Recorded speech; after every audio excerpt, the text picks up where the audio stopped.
press conference from yesterday. Erik Boland on the scene, joining us from Newsday. You can follow him at EBOLAND11 on Twitter.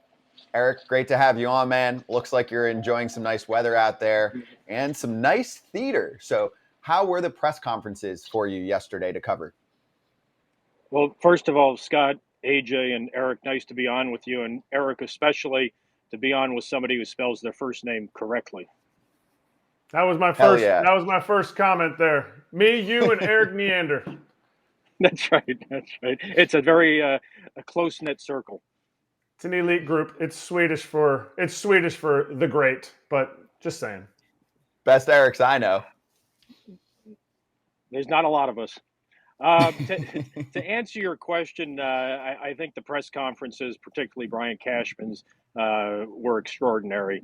I just finished my 15th year covering the Yankees, and I don't think I've ever heard a Cashman press conference that even compares to that. He's been angry before, but he usually, even in anger, is able to get out pretty coherent sentences with strong arguments behind them.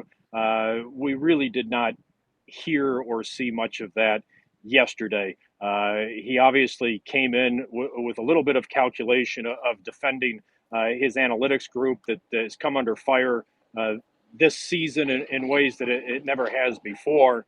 It's basically really been, and I referenced it in my story today in Newsday, it's basically been roses and plaudits thrown to that group about how cutting edge they are. You remember the stories about the gas station in Tampa that was supposed to redefine pitching development. It really has been almost to a degree over the top about how cutting edge and how ahead of the game they are compared to other teams. And this year, the department came under, in my estimation, and I've actually been writing criticisms of their analytics department for at least 3 years now, deserved criticism, but he obviously came in with that agenda of defending that group, and even questions that he was asked that didn't relate to analytics, he would bring it back to that. And so if I was a fan, I would have been irate at both Hal's press conference and then Cash's, because essentially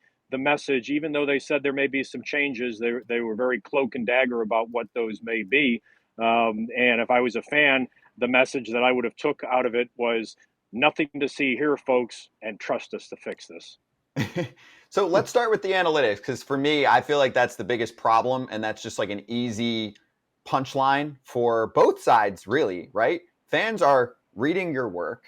They are paying attention. There are plenty of people like you doing a deep dive on what's going on there, talking to players, talking to anonymous sources who have to be anonymous because they'd be fired if they spoke freely and publicly with their name attached to how some shit is fucked up. I felt like there was no accountability in terms of how that's being run. They have the guy who's kind of running that department hiring an external group, probably spending millions of dollars to review them when he should be part of that review. And if he's the one doing the hiring, that's weird. Talking about Fishman, the assistant general manager, who I've heard a lot about for years and how they're running things.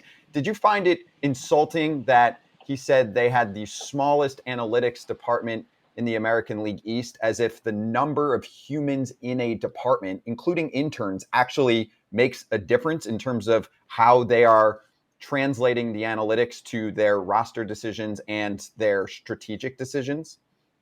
Yeah, like I said, Scott, Brian usually, again, even if he's angry, will make cogent arguments. And that one fails on so many logical levels, saying that they have the smallest analytics department in the American League East, and at the same time have the largest pro scouting department. But if you're not listening to one of those groups, then what's the point? It doesn't matter. I actually had a text from an analytics person from another team earlier today. I've gotten a lot of text and calls since Cashman's press conference, both from inside the organization and outside. And sorry, more anonymous quotes here, but as one person said to me, said the Marlins a few years ago had about 2 people in their analytics department, and they were making all of the decisions.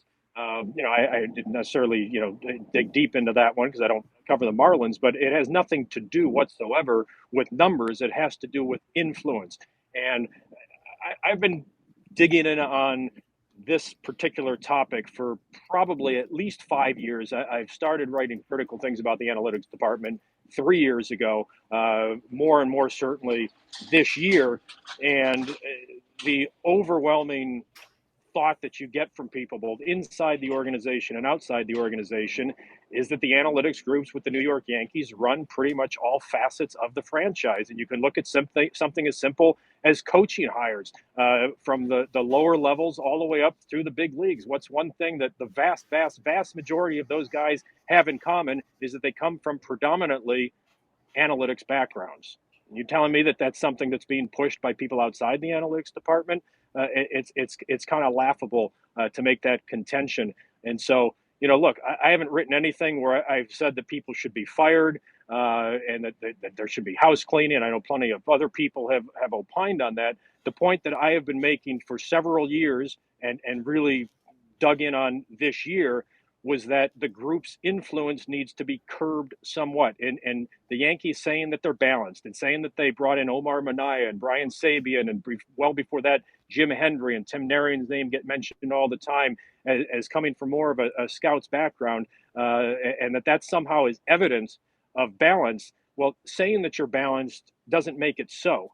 And again, the overwhelming majority of people that you talk to, both inside the organization and outside the organization, is that the analytics group not only has carte blanche on pretty much every decision that gets made, they're never called to accountability. And I remember a quote that I got someone from inside the organization earlier this season, something along these lines. It's never their fault. It's always somebody else's when something doesn't go right. And so, you hear that for 5-6 years. You have to imagine that there's some truth to it. It's not just bitter ex-players or bitter boy, as Cashman referred yesterday to Ben Rua, who created a little bit of a stir with you guys a few months back. It's not bitter ex-players, bitter ex-employees.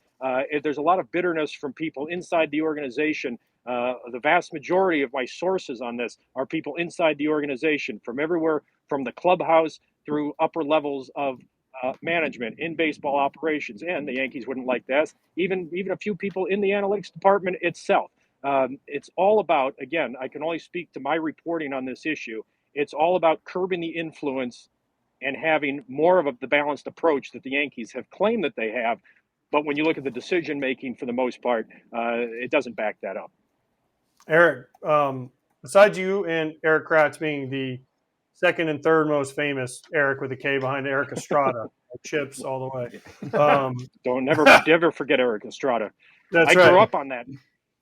Oh, well, see, there you go. Maybe that's who you're named after. Besides that, I hear what you're saying about the analytics, and I hear what you're saying about people inside the organization. But how do the Yankees fix this?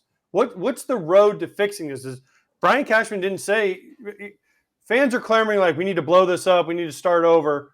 Brian Cashman was defensive, defiant, right? About like, this isn't the problem, this is that, we're fucking good. But how do they fix this? Because I just asked Erik Kratz, name me one offensive player that the Yankees have developed since Aaron Judge, and we couldn't come up with one. No, I mean, it's tough. And AJ, you bring up yet another, point that was contended yesterday was about their minor leagues. And one of the things Brian said was how great their player development is. And the proof is in the proverbial pudding. And it just really isn't there. And by the way, a lot of the coaches that Aaron Judge was helped along the way, and he has said has helped him along the way in his player development, when he was in the minor leagues, those coaches aren't there anymore. They've systematically gutted their system of, again, there's some exceptions here and there, but for the most part, of experienced, battle-tested coaches. And I don't have to, I feel like I'm almost talking down to you, AJ and Erik. I mean, you guys certainly know this better than me, but everything, when I've talked to players over the years, those battle-tested coaches who have seen everything twice in their careers were invaluable to so many players when they were coming up through the minor leagues. And the Yankees have, again, systematically just gotten rid of those guys and replaced them overwhelmingly with numbers guys, and I can tell you, and Brian was very defensive about a lot of things yesterday, but certainly player development was one of them. I had a player tell me about when Didi Gregorius was rehabbing an injury in 2019, and he made a comment to a couple of players when he was healthy and was back in the big league clubhouse, and he said, quote, "You wouldn't believe some of the what going on in our minor leagues." This is something players talk about regularly, and I think that the Yankees, because of for a variety of reasons, words that I hear often inside the organization are arrogant and condescending when it comes to not everyone in that group, but a lot of them, is that they are ignoring the fact that this has entered the clubhouse and that it's something that bothers players. And it's one of the reasons why you saw an in-season coaching change with the hitting coach, with Dylan Lawson, who, and no personal offense to him, but he was entirely a product of the analytics department. He was the minor league hitting coordinator, was raised through the ranks to the point of eventually becoming the big league hitting coach. And basically, players were grumbling, like, could we get somebody with a little bit of experience, please, that has some idea of what it's like to stand in a big league batter's box. I had a player at the end of the season say to me, I was talking to him about Sean Casey, and Casey came in obviously with no coaching experience, but he played 12 years in the big leagues, was over a 300 hitter. And one of the players said to me, it's been nice to just be able to talk hitting with somebody who speaks the language and isn't just fluent in exit velocity and numbers and launch angle, et cetera, et cetera. Someone that you can just sit down and shoot the with. I guess I can say shit on this podcast. Yes, please. Shoot the shit with about hitting. And I think that the Yankees have ignored that aspect for years now, and the bill, to a degree, came due in 2023, and to just sort of dismiss what's evident in the clubhouse when you talk to some guys about it. I think there's a degree of negligence to that, and the flippant way that Brian dismissed the comments that Aaron Judge made to a group of us in Kansas City the final weekend of the season, when he said that there are some numbers that need to be more emphasized than others. And when Brian was asked about it, he was like, yeah, it was batting average and RBI and and then moved on to something else.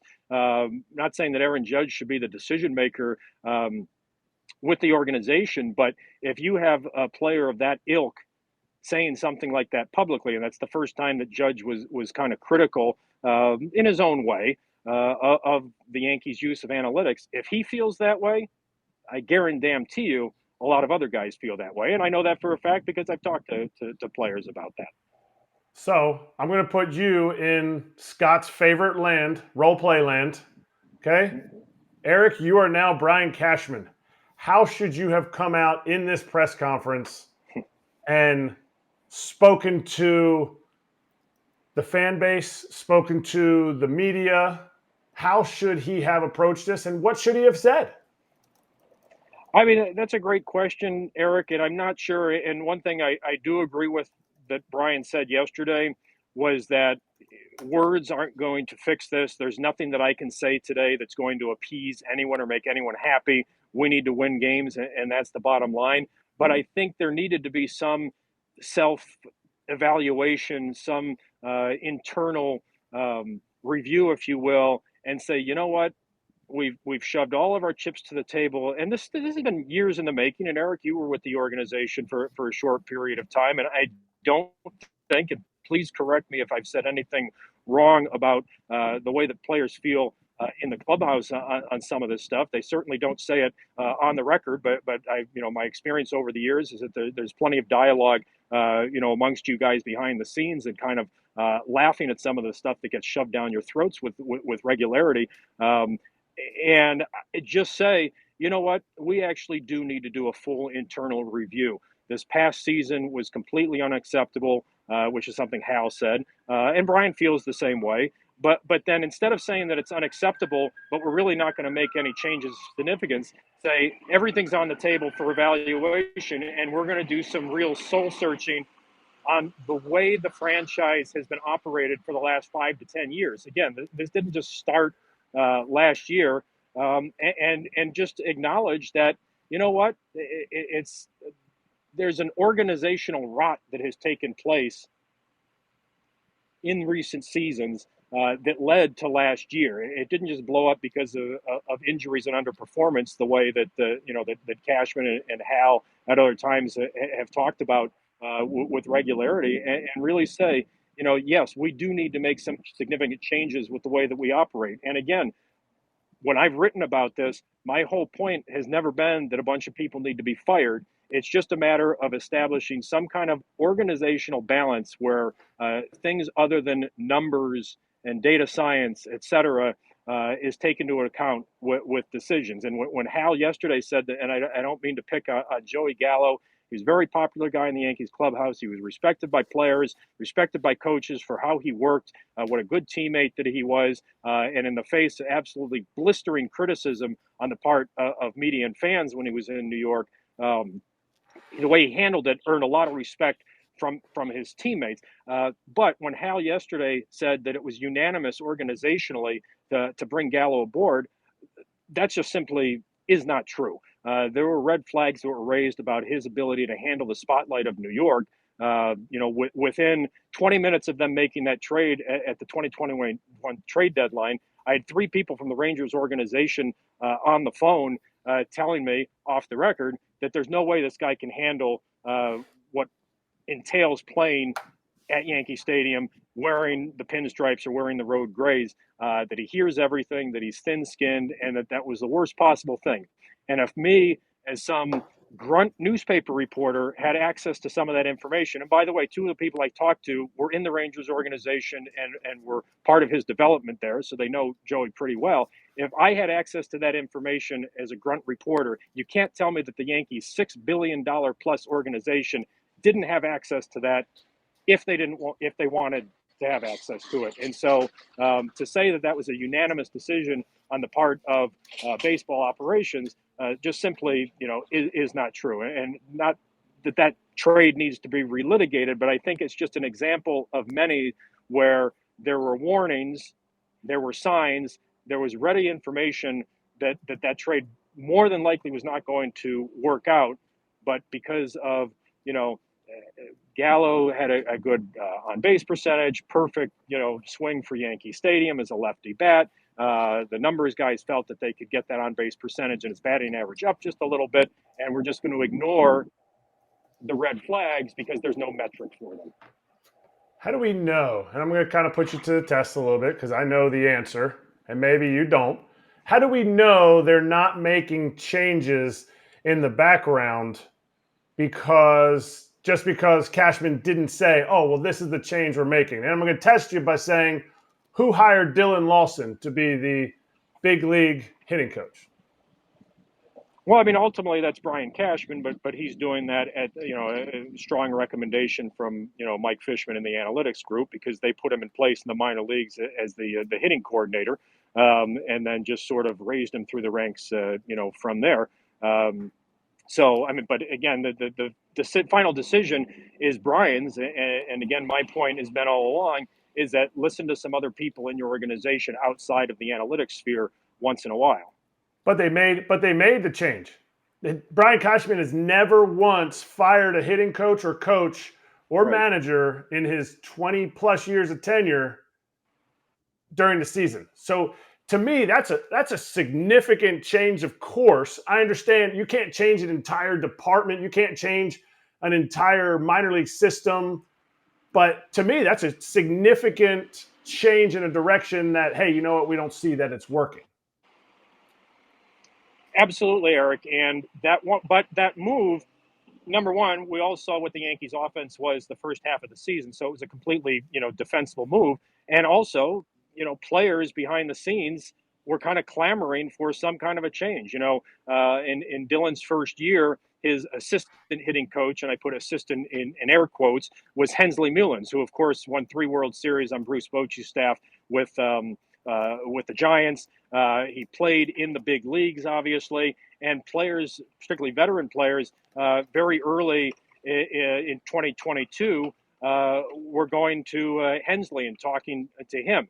This past season, Brad Wilkerson, who became an assistant hitting coach, the same thing was happening. What do Brad and Hensley have in common? They both played in the big leagues. And let me just diverge for a second here. It doesn't mean that every coach needs to have big league playing experience. That's not the point. Kevin Long is a beloved hitting coach, has had success everywhere he's been, including with the Yankees. Kevin never played in the big leagues, but as one prominent player with the Yankees told me when Long was there, he said, yeah, he never played in the big leagues, but you feel that K-Long is in the batter's box with you every pitch, and he gets how effing hard this game is.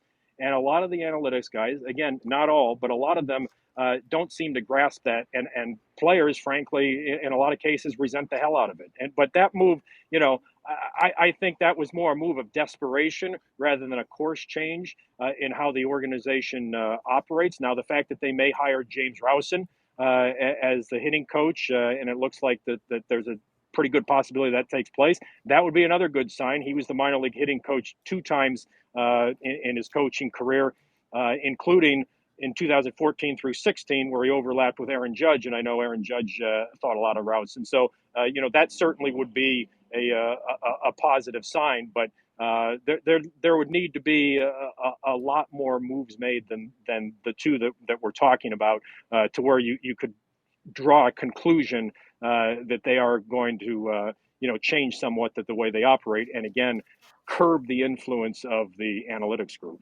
I wanted to make sure that we touched on this topic because it was only mentioned for a second. I've never seen anything like this in a press conference. You tell me if you have. So let's show first what Cash said. And actually, I looked at the transcript because I wasn't there, and this was just some of what was put out there. Apparently, there was even more put out there about Ben Ruda, who, by the way, came on this show completely organically. We were talking about the Yankees. He's in our chat, which is very active every day, and told us, hey, there's more to the story here. Came on the show as we would bring on any kind of baseball person in that realm. So one of the funnier moments of Cash's availability was him calling former Yankees minor league player Ben Ruda bitter boy. He called it embarrassing that he was giving a platform considering he got worse after leaving the organization. I saw more of what he said. He was basically saying that I'll paraphrase here, that most of what Ben was saying was a lie about hit FX and that they don't care about strikeouts and other shit that they were doing. I mean, Ben told us about how they weren't allowed to use a T at times, which why the fuck would he make that up? But here's Ben, who said, headline, quote, bitter boy Brian Cashman doesn't know how many current players in his own org and former Yankees players now in other orgs reached out in support of Ben Ruda following his foul territory clips. Embarrassing that he doesn't have a pulse on his own organization.